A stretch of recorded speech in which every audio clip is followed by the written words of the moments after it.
Hello friends, स्वागत है आप सभी का फिर से बायोमोलिक्यूल्स में। पिछले वीडियो में हमने बायोमोलिक्यूल्स में मोनोसैकेराइड का क्लासिफिकेशन देखे, तो उससे हमको पता चला जिस कार्बोहाइड्रेट में एक शुगर यूनिट होता है उसे मोनोसैकेराइड कहते हैं। और ये जो मोनोसैकेराइड है ये अल्डोसिस और कीटोसिस में क्लासिफाई होता है। फिर से अल्डोसिस और कीटोसिस, ट्रायोसिस, टेट्रोसिस, पेंटोसिस और हेक्सोसिस में क्लासिफाई होते हैं। ये सभी टाइप हमने एग्जाम्पल और स्ट्रक्चर के साथ पिछले वीडियो में देखे। आज से हम स्टार्ट करने वाले हैं मोनोसैकेराइड का कंप्लीट स्टडी।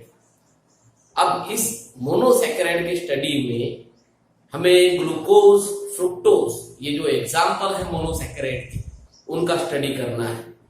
तो अब इस स्टडी में, मोनोसैकेराइड की स्टडी में हम उनकी प्रिपरेशन मेथड, उनकी प्रॉपर्टीज और उनके स्ट्रक्चर, ये सभी टॉपिक हम देखने वाले हैं। तो आइए चलिए आज हम स्टार्ट करते हैं हमारा पहला मोनोसैकेराइड। दो मोनोसैकेराइड का स्टडी करना है हमको, एक ग्लूकोज है और एक फ्रुक्टोज।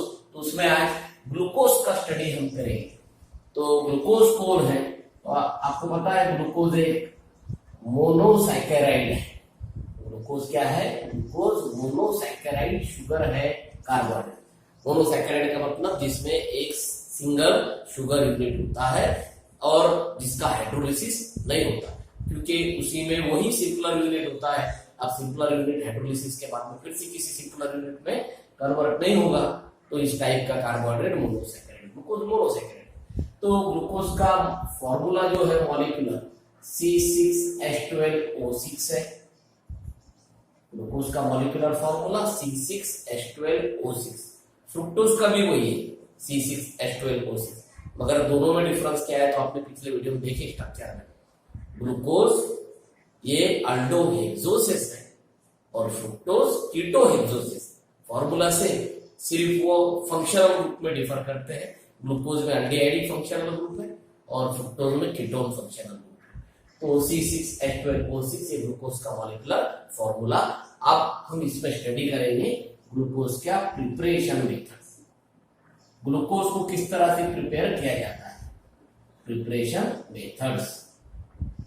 सबसे पहले इस स्टडी में प्रिपरेशन मेथड्स ऑफ ग्लूकोज हम देखेंगे कि ग्लूकोज किस तरह से प्रिपेयर होता है। तो देखिए, दो मेथड है ग्लूकोज प्रिपेयर करने के।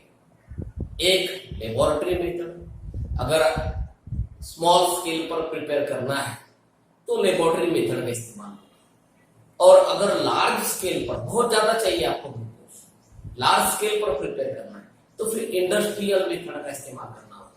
तो दो मेथड है, एक लेबोरेटरी और एक इंडस्ट्रियल। तो इसमें की जो लेबोरेटरी मेथड है फर्स्ट, वो हम देखेंगे।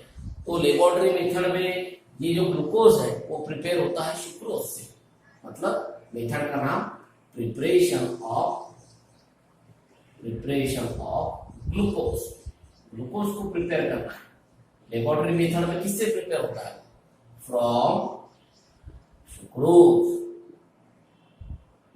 सुक्रोज का मीनिंग केन शुगर। सुक्रोज क्या होता है? सुक्रोज का मीनिंग है केन शुगर। गन्ने का जो रस होता है, गन्ने का जो रस होता है जिससे शुगर बनती है, वो जो केन शुगर है उसे सुक्रोज कहते हैं। सुक्रोज एक डाइसैकेराइड है। सुक्रोज में दो शुगर यूनिट होते हैं, ग्लूकोज और फ्रुक्टोज, इसलिए सुक्रोज डाइसैकेराइड है। तो इस सुक्रोज मतलब केन शुगर, गन्ने के रस से ये ग्लूकोज लेबोरेटरी में प्रिपेयर होता है। तो पहली मेथड है preparation of glucose from sucrose meaning cane sugar. तो किस तरह से प्रिपेयर होगा? यही जो मेथड है, यही लेबोरेटरी मेथड है। इसे ही ग्लूकोज की प्रिपरेशन की लेबोरेटरी मेथड कहा जाता है। इसमें स्मॉल स्केल में प्रिपेयर होता है, यानी बहुत ज्यादा अमाउंट में आप इस मेथड से प्रिपेयर नहीं कर सकते। उसके लिए आपको इंडस्ट्रियल मेथड का इस्तेमाल करना होगा। तो इस मेथड में सुक्रोज से ग्लूकोज कैसा प्रिपेयर होगा? तो जो सुक्रोज होता है मतलब केन शुगर होती है, जो गन्ने का रस होता है, उसका एसिड कैटालाइज हाइड्रोलिसिस किया जाता है। मतलब केन शुगर को, सुक्रोज को डाइल्यूट एसिड के साथ रिएक्ट करना होगा। उस रिएक्शन को आप हाइड्रोलिसिस कहेंगे। कोई भी डाइल्यूट एसिड अगर ले आपने, वो डाइल्यूट एसिड जब रिएक्ट होगा सुक्रोज के साथ तो उसे कहेंगे एसिड कैटालाइज हाइड्रोलिसिस। क्योंकि वो रिएक्शन एसिड के प्रेजेंट में हो रही। तो इस तरह से यहाँ पर आप डाइल्यूट HCl इस्तेमाल कर सकते हैं, डाइल्यूट सल्फ्यूरिक एसिड इस्तेमाल कर सकते हैं, तब जाकर सुक्रोज का जब हाइड्रोलिसिस होगा, ये कोई भी डाइल्यूट एसिड लेकर HCl और H2SO को, तो ये सुक्रोज दो उसके शुगर यूनिट में कन्वर्ट होगा, ग्लूकोज और फ्रुक्टोज। फिर बाद में उस ग्लूकोज और फ्रुक्टोज के मिक्सचर से आप ग्लूकोज को किस तरह से सेपरेट करना है वो देखेंगे। तो देखिए रिएक्शन किस तरह से, तो सुक्रोज से प्रिपेयर करना है, तो सुक्रोज का फॉर्मूला लेना होगा। सुक्रोज का फॉर्मूला है C12H22O11, क्योंकि डाइसैकेराइड का ये फॉर्मूला होता है, जैसा मोनोसैकेराइड का C6H12O6, उस तरह से डाइसैकेराइड का C12H22O11। ये किसका फॉर्मूला है? ये सुक्रोज का है, सुक्रोज डाइसैकेराइड। तो सुक्रोज बोलिए या केन शुगर बोलिए, इसका एसिड कैटालाइज हाइड्रोलिसिस करना है। अब एसिड कैटालाइज हाइड्रोलिसिस का मीनिंग, ये सुक्रोज को किसी डाइल्यूट एसिड के साथ रिएक्ट करना है। तो आप यहाँ पर डाइल्यूट HCl ले सकते हैं, या आप डाइल्यूट सल्फ्यूरिक एसिड मतलब H2SO4 भी ले सकते हैं, और हीटिंग करने के बाद में इस सुक्रोज का हाइड्रोलिसिस होगा। अब देखिए ये डाइल्यूट एसिड कौन सा भी हो, HCl हो या H2SO4, डाइल्यूट का मीनिंग उसमें वाटर है, तो वाटर रिएक्ट होता है एक्चुअली इसके साथ। हाइड्रोलिसिस का मीनिंग ही होता है कि action of water in presence of acid, क्योंकि आप अगर सिर्फ वाटर लेंगे तो वाटर में उतनी स्ट्रेंथ नहीं कि वो अकेला रिएक्ट, तो इसलिए वाटर को दूसरे किसी के साथ रिएक्ट करना है तो उसके लिए कैटालिस्ट चाहिए। तो एसिड काम करता है कैटालिस्ट का, मतलब डाइल्यूट HCl भी लेंगे या डाइल्यूट H2SO4 भी लेंगे, उसमें होगा H2 मीनिंग वाटर, इसलिए वाटर की एक्शन है, इसलिए ये हाइड्रोलिसिस है। मतलब इसे क्या कहते हैं? एसिड कैटालाइज हाइड्रोलिसिस, मतलब action of water in presence of acid, इसलिए इसे एसिड कैटालाइज हाइड्रोलिसिस। तो अब क्या होगा? तो सिंपली ये जो है दो हाइड्रोजन इधर डाल दे और एक ऑक्सीजन इसको दे दे, मतलब ये जो है कार्बन 12 ही रहे, मगर हाइड्रोजन दो बढ़ने के बाद में हो जाएंगे 24 और ऑक्सीजन 11 थे, इसलिए वो हो जाएंगे 12। तो आप उसको सेपरेट किए दो इक्वल पार्ट में, मतलब कार्बन 12 है हमारे पास, तो वो हो जाएंगे C6 आधे हो जाएंगे, क्योंकि और में ऐसे एक यूनिट बनने वाला C6। फिर बाद में क्या होगा? यहाँ पर टोटल हाइड्रोजन ये दो मिलाकर कितने हुए? 24। अब 24 को फिर से हाफ कीजिए, कितने हुए? 12। ऑक्सीजन कितने आपके पास? 11। ये मिलाकर कितने हुए? 12। फिर से उसका हाफ कीजिए, क्या हो जाएगा? C6H12, और ऑक्सीजन 12 के हाफ हो गए, कितने हो गए? 6। क्या मिला? C6H12O6। ये होगा, और भी एक, इतने ही कार्बन, इतने ही हाइड्रोजन, इतने ही ऑक्सीजन बचे, तो और भी क्या मिलेगा? C6H12O6। अब इसी ये दो फॉर्मूले तो एक जैसे, फिर अलग अलग तरह से क्यों लिखना है? क्योंकि ये दो फॉर्मूले एक जैसे मगर ये स्ट्रक्चर या इनके जो नाम है वो एक जैसे नहीं, ये एक दूसरे के फंक्शनल आइसोमर है। ये ग्लूकोज हो गया और ये हो गया फ्रुक्टोज, क्योंकि आपको पता है ग्लूकोज और फ्रुक्टोज के मॉलिक्यूलर फॉर्मूले सेम और वो एक दूसरे के फंक्शनल आइसोमर है। इसलिए तो हम कहते हैं कि सुक्रोज में दो शुगर यूनिट होते हैं। कौन से दो शुगर यूनिट होते हैं? एक ग्लूकोज होता है और एक फ्रुक्टोज होता है। दो शुगर यूनिट से सुक्रोज बनता है, और आप जब उसका हाइड्रोलिसिस करेंगे तो जिस शुगर यूनिट से बना है वो शुगर यूनिट ब्रेक हो गए, मतलब ग्लूकोज भी सेपरेट होगा उससे और फ्रुक्टोज भी सेपरेट होगा। तो इस तरह से सुक्रोज को आप ग्लूकोज और फ्रुक्टोज में कन्वर्ट करते हैं। देखिए क्या हुआ, when sucrose hydrolysed by using diluted HCl और H2SO4, sucrose converted to glucose and fructose. अब देखिए इंपॉर्टेंट बात यह है कि रिएक्शन तो हो गई मगर प्रोडक्ट मिक्सचर मिला। किसका मिक्सचर मिला? ग्लूकोज और फ्रुक्टोज का। अब ग्लूकोज और फ्रुक्टोज का मिक्सचर मिलने के बाद में उसमें से हमको ग्लूकोज चाहिए, क्योंकि हम किसकी प्रिपरेशन मेथड देख रहे हैं? हम ग्लूकोज की प्रिपरेशन मेथड।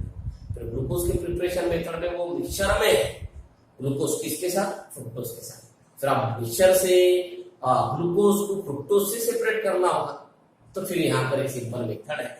क्या होता है? ये जो मिक्सचर है ग्लूकोज और फ्रुक्टोज का, इससे क्या करना है, आपको ग्लूकोज को सेपरेट करना है। तो ये मिक्सचर को अल्कोहल में डालते हैं, मतलब ये मिक्सचर किस में डिजोल्व करते हैं, अल्कोहल।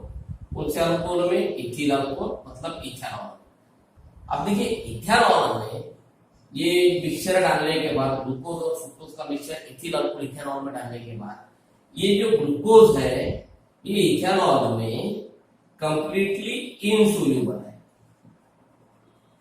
मतलब ग्लूकोज इथिल अल्कोहल में डिसॉल्व नहीं होता, वो कंप्लीटली इनसोल्यूबल है। और ये जो फ्रुक्टोज है, ये फ्रुक्टोज इथिल अल्कोहल में सोल्यूबल है। मतलब आपने मिक्सचर ले, मिक्सचर में से ग्लूकोज जो है वो डिसॉल्व नहीं हुआ, वो इनसोल्यूबल था, और फ्रुक्टोज सोल्यूबल है अल्कोहल में। अब वो अगर सोल्यूबल है तो अल्कोहल में मिल जाएगा, अब कौन नहीं मिला, ग्लूकोज। फिर अब वो इनसोल्यूबल, इसका मतलब वो प्रेसिपिटेट फॉर्म करेगा। मतलब वो सॉल्यूशन में सिर्फ आप एक ही चीज आपको दिखेगी, वो कौन सी दिखेगी, ग्लूकोज। क्यों दिखेगी, क्योंकि उसके क्रिस्टल उसमें डिसॉल्व नहीं हुए। अब डिसॉल्व नहीं हो तो प्रेसिपिटेट फॉर्म करेंगे। इसलिए सिर्फ और सिर्फ इथिल अल्कोहल के सॉल्यूशन में आपको ग्लूकोज की क्रिस्टल दिखेगी। इसलिए यहाँ पे प्रेसिपिटेट मतलब क्रिस्टल्स ऑफ ग्लूकोज, यहाँ क्या होगा, सेपरेट होगा, crystals of glucose separate out. मतलब जब ग्लूकोज और फ्रुक्टोज का मिक्सचर इथिल अल्कोहल में डालेंगे तो ग्लूकोज इनसोल्यूबल होने की वजह से वो एज इट इज प्रेसिपिटेट के फॉर्म में, मतलब क्रिस्टल के फॉर्म में सेपरेट हो जाएगा, सॉल्यूशन में नजर आएगा। और फ्रुक्टोज सोल्यूबल है, अब जो चीज डिसॉल्व हो गई वो दिखने नहीं वाली। फिर आप क्या करेंगे, आसानी से ये सॉल्यूशन को क्या करेंगे, फिल्टर कर लेंगे। फिल्टर करने के बाद में सिर्फ और सिर्फ आपको किसकी क्रिस्टल मिलेंगे, तो ग्लूकोज के क्रिस्टल मिलेंगे। मतलब ये इथेनॉल में उसको डालने के बाद में आपको क्या करना है, फिल्टर करना है। फिल्टर करने के बाद में जो क्रिस्टल सेपरेट हो गए ग्लूकोज के, वो आसानी से सेपरेट हो जाएंगे, मिल जाएंगे। और फ्रुक्टोज सोल्यूबल था, इसलिए वो इथिल अल्कोहल में जो फिल्ट्रेट रहेगा उसमें वो चला जाएगा। तो इस तरह से लेबोरेटरी में ग्लूकोज को सुक्रोज से प्रिपेयर किया जाता है। इंपॉर्टेंट रिएक्शन है, याद रखिए। तो ये एक मेथड होगी preparation of glucose from sucrose. तो किस तरह से याद रखेंगे, when sucrose or cane sugar that hydrolyze by using dilute HCl or H2SO, it gives the mixture of glucose and fructose, and this mixture when added in ethyl alcohol, glucose is completely insoluble in ethyl alcohol, therefore it separate in the form of crystal. It is separate first, and due to solubility of fructose in ethyl alcohol, when under filtration it is out in the filtrate, so remains only the crystals of the glucose. So in this way glucose can be prepared from the laboratory method from sucrose, and it can be easily separated. So that is first method, ये होगी पहली method, first method. अब देखिए second method, क्योंकि ये जो laboratory method है small scale, अब देखना है लार्ज स्केल, ज्यादा अमाउंट में किस तरह से प्रिपेयर हो। तो उसके लिए आपको करना पड़ेगा हाइड्रोलिसिस ऑफ स्टार्च, मतलब यही एसिड कैटालाइज, हाइड्रोलिसिस किसका, स्टार्च का। अब स्टार्च क्या है, तो इंट्रोडक्शन में पढ़े आपने, स्टार्च पॉलीसैकेराइड है। स्टार्च कौन से टाइप का सब्सटेंस है, स्टार्च पॉलीसैकेराइड कार्बोहाइड्रेट है। अब पॉलीसैकेराइड का मतलब क्या होता है, जिसमें मेनी शुगर यूनिट होते हैं, अनलिमिटेड, 100 भी हो सकते हैं, 100 से कहीं ज्यादा भी हो सकते हैं, 1000 भी हो सकते हैं, 1000 से ज्यादा भी हो सकते हैं। इसलिए यहाँ पर सिंपल वर्ड है जिसमें मेनी शुगर यूनिट है, इस तरह का सैकेराइड मतलब पॉलीसैकेराइड, उसका एग्जांपल है स्टार्च। अब स्टार्च कहाँ से मिलता है, तो किसी तरह का जो कोई भी तरह का जो आटा, जैसा गेहूं का आटा है या मक्का जो है उसका जो आटा है, उसमें बहुत ज्यादा अमाउंट में क्या होता है, स्टार्च। तो उनसे ये स्टार्च से ग्लूकोज प्रिपेयर करने की मेथड है। ये इंडस्ट्री में इस्तेमाल होती है, इसलिए इसे इंडस्ट्रियल मेथड कहते हैं। ये इंडस्ट्रियल मेथड है क्योंकि ज्यादा अमाउंट में लार्ज स्केल पर इसे प्रिपेयर किया जाता है इस मेथड से, फ्रॉम हाइड्रोलिसिस ऑफ स्टार्च। तो देखिए इस मेथड में किस तरह से स्टार्च को कन्वर्ट करेंगे आप ग्लूकोज में। आसान मेथड है, स्टार्च लेंगे, स्टार्च का फिर से एसिड कैटालाइज हाइड्रोलिसिस करेंगे। इस टाइम यहाँ पर लेना होगा डाइल्यूट सल्फ्यूरिक एसिड। मतलब इस हाइड्रोलिसिस में कौन सा एसिड इस्तेमाल होता है, फिर से डाइल्यूट सल्फ्यूरिक एसिड, क्योंकि एसिड कैटालाइज हाइड्रोलिसिस है तो सल्फ्यूरिक एसिड लगेगा, और हाइड्रोलिसिस है मीनिंग डाइल्यूट लगेगा। इसलिए इस रिएक्शन में स्टार्च को रिएक्ट किया जाता है इसके साथ, डाइल्यूट सल्फ्यूरिक एसिड के साथ।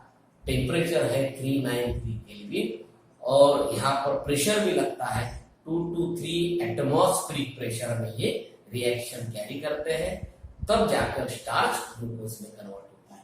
तो रिएक्शन के फॉर्म में किस तरह से देखेंगे, C6H10O5 बाय N।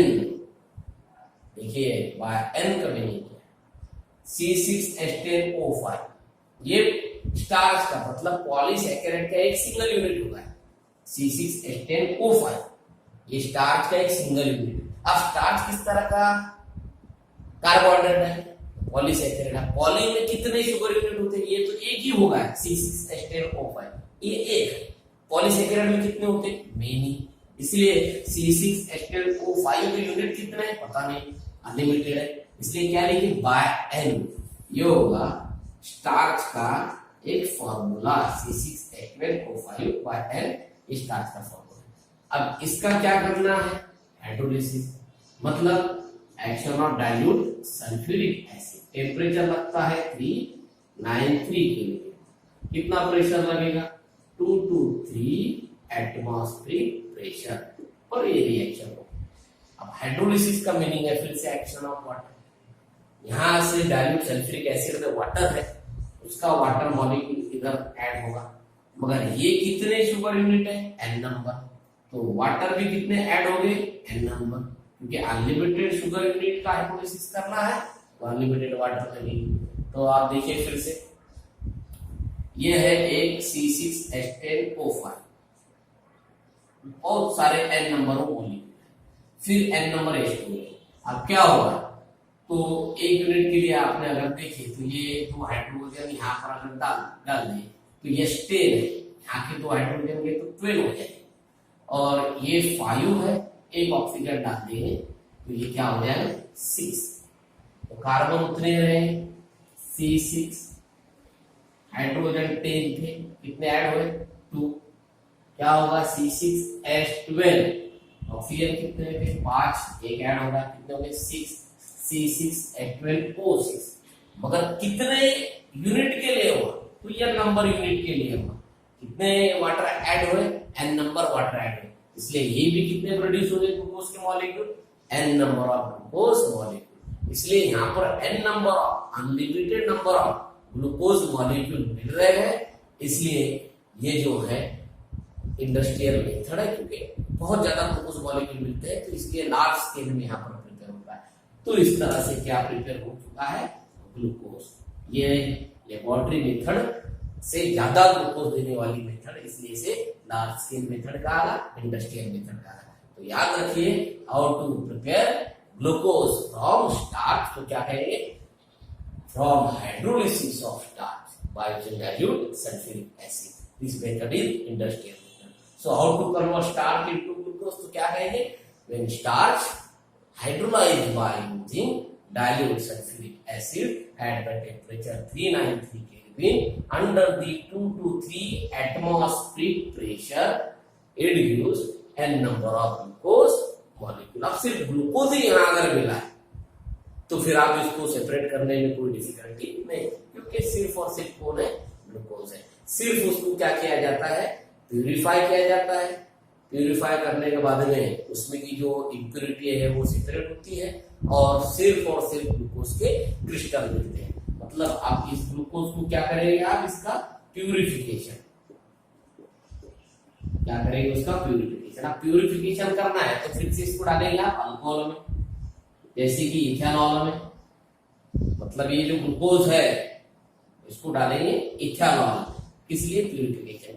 अब ग्लूकोज उसमें इनसोल्यूबल है, जो कोई भी इम्प्योरिटी उसमें होगी वो डिसॉल्व हो जाएगी, मतलब इम्प्योरिटी बहुत सारी डिसॉल्व हो जाएंगी अल्कोहल में, और ग्लूकोज उसमें इनसोल्यूबल रहता है, इसलिए ग्लूकोज क्रिस्टल फॉर्म करेगा और सेपरेट हो जाएगा, मतलब फिर बाद में उसका क्या हो जाएगा, क्रिस्टलाइजेशन। क्रिस्टलाइजेशन का मतलब वो क्या फॉर्म करेगा, क्रिस्टल प्रेसिपिटेट फॉर्म करेगा, मतलब जो ग्लूकोज मिलेगा उसको प्यूरिफाई करने के लिए इथेनॉल में डालेंगे, ग्लूकोज में की जो कोई भी इंप्योरिटी होगी वो डिसॉल्व हो जाएगी, और ग्लूकोज डिसॉल्व नहीं होता है इसलिए ग्लूकोज क्रिस्टल के फॉर्म में सेपरेट हो जाएगा, इसलिए उसका बाद में क्या होता है, क्रिस्टलाइजेशन। तो ये दो मेथड की ग्लूकोज प्रिपेयर करने की, दोनों भी याद रखिए, पहली मेथड थी फ्रॉम सुक्रोज बाय हाइड्रोलिसिस और अगली मेथड थी हाइड्रोलिसिस ऑफ स्टार्च, दोनों भी मेथड याद रखिए। अब इस टॉपिक के बाद हम देखने वाले हैं नया टॉपिक, वो है इस ग्लूकोज का स्ट्रक्चर किस तरह से, क्योंकि इस टॉपिक में आपको क्या क्या देखना है, मोनोसैकेराइड स्टडी कर रहा है तो प्रिपरेशन मेथड, स्ट्रक्चर, प्रॉपर्टीज, इन सभी का आपको स्टडी करना है।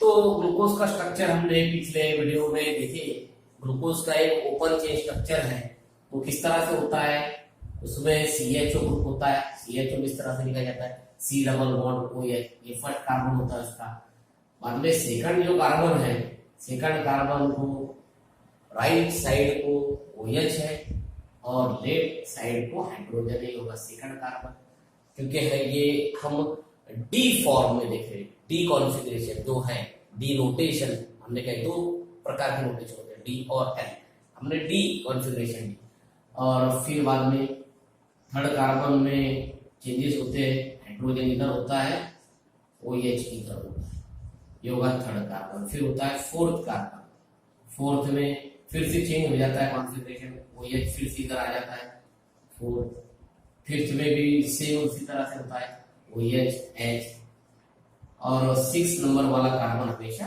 CH2OH होता है। तो ये कार्बन, ये जो ग्लूकोज का स्ट्रक्चर है इसे कहते हैं ओपन चेन स्ट्रक्चर। अब ये ओपन चेन स्ट्रक्चर की फीचर्स क्या है, ओपन चेन स्ट्रक्चर के फीचर मतलब स्ट्रक्चर में क्या क्या है, देखिए इस स्ट्रक्चर में ग्लूकोज अल्डोहेक्सोसेस, अल्डोहेक्सोसेस है, उसमें अल्डेहाइड फंक्शनल ग्रुप है, मतलब सबसे पहला फीचर क्या लिखेंगे उसमें 1CHO मतलब अल्डिहाइडिक ग्रुप होता है, 1CHO अल्डिहाइडिक ग्रुप स्ट्रक्चर में होता है, ये उसका सबसे पहले। दूसरा, उसमें कितने कार्बन होते हैं, 1 2 3 4 5 6 कार्बन होते हैं, और 6 कार्बन की कैसी चेन है, स्ट्रेट चेन, इसलिए straight chain of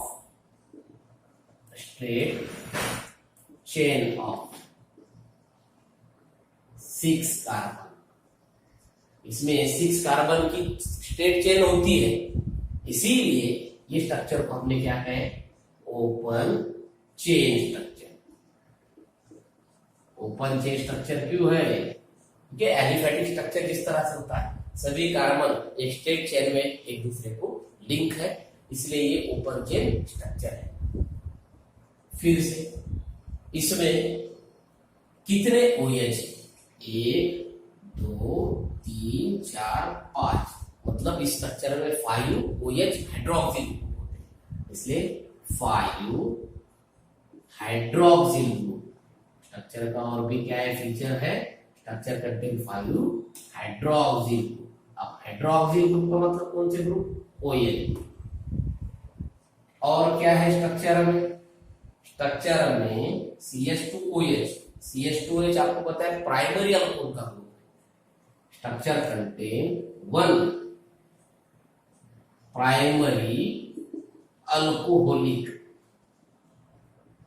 group, structure में एक प्राइमरी अल्कोहलिक ग्रुप होता है, कौन से ग्रुप को कहते हैं प्राइमरी अल्कोहलिक ग्रुप, CH2OH। तो देखिए ये सब है स्ट्रक्चर के फीचर, मगर अब इन फीचर को हमको प्रूव करना है बाय रिएक्शन। कैसा, क्या इस स्ट्रक्चर में, ओपन चेन स्ट्रक्चर में एक CHO ग्रुप है, कैसा समझेगा? तो रिएक्शन है उसके लिए, एक रिएक्शन उसको जो है प्रूव करे, क्योंकि अल्डिहाइड के ऐसा फंक्शनल ग्रुप इसमें है, CHO ग्रुप फंक्शनल ग्रुप है इसमें। तो अल्डिहाइड का CHO की वजह से अल्डिहाइड जिस तरह की रिएक्शन बताएगा उस तरह की रिएक्शन ग्लूकोज में देना चाहिए।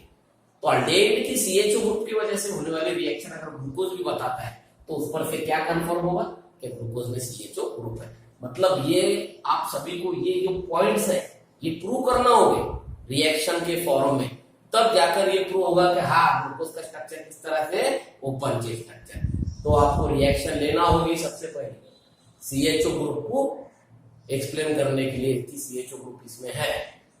बाद में ग्लूकोज का ओपन चेन स्ट्रक्चर है, उसमें 6 कार्बन है, 6 कार्बन की स्टेट चेन है, ये भी प्रूव करना होगा बाय यूजिंग रिएक्शन, वो भी हम देखने वाले हैं।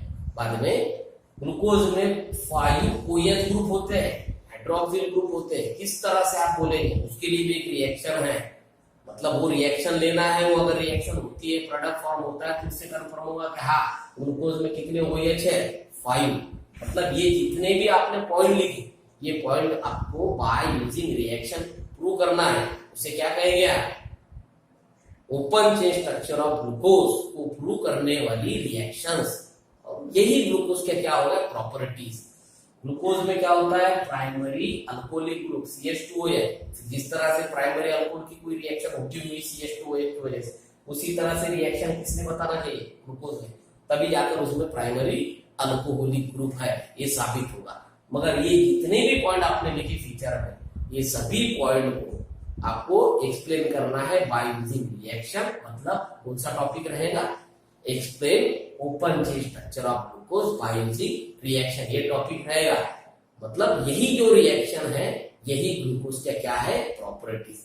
तो अगले वीडियो में हम जब आएंगे तो नया टॉपिक लाएंगे, कौन सा, तो प्रॉपर्टीज ऑफ ग्लूकोज, मतलब reaction that explain the structure of open chain structure of glucose. ये अपना नेक्स्ट टॉपिक होगा, नेक्स्ट वीडियो होगा। तब तक सभी पिछले वीडियो अच्छी तरह से देखते रहिए। कोई भी डिफिकल्टी होगी तो आप कभी भी मुझे पूछ सकते हैं। Okay, good luck.